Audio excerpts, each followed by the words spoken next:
بسم اللہ الرحمن الرحیم۔ مرد اور عورت کی نماز کا فرق رکوع، سجدہ اور قاعدے کے درمیان۔ یہ آج 9ویں روایت ہے، اس سے پہلے 8 روایتیں گزر چکی ہیں۔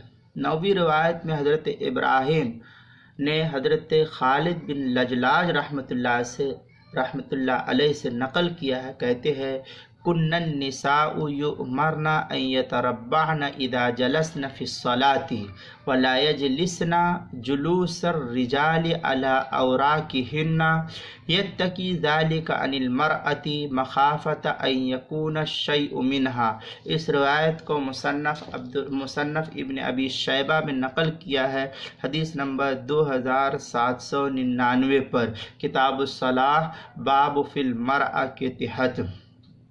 لکھتے ہیں کہ عورتوں کو حکم دیا جاتا تھا کہ وہ نماز میں 4 زانو ہو کر بیٹھے اور مردوں کی ہیئت پر اپنے سرین پر نہ بیٹھے۔ عورت کے مردوں کی طرح بیٹھنے میں یہ خوف ہے کہ اس کے پردے والی مخصوص جگہ ظاہر نہ ہونے پائے۔ مطلب اس حدیث کا محدثین یوں کہتے ہیں کہ عورت کو اپنے اعضاء چھپانے کی تعلیم دی ہے، اس لیے اسے مردوں کے طریقے پر بیٹھنے کے بجائے اس طریقے پر بیٹھنا چاہیے کہ جس سے اس کے اعضاء آپس میں ملے ہوئے اور چھپے ہوئے ہوں۔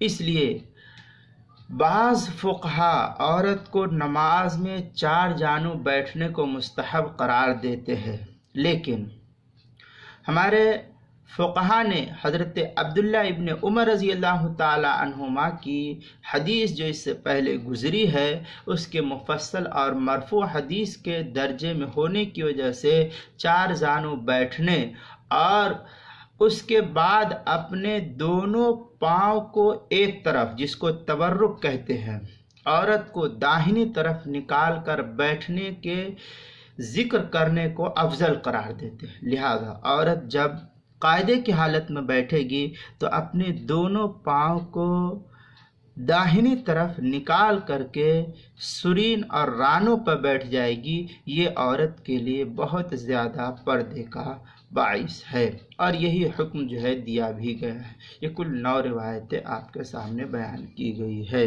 السلام علیکم ورحمۃ اللہ۔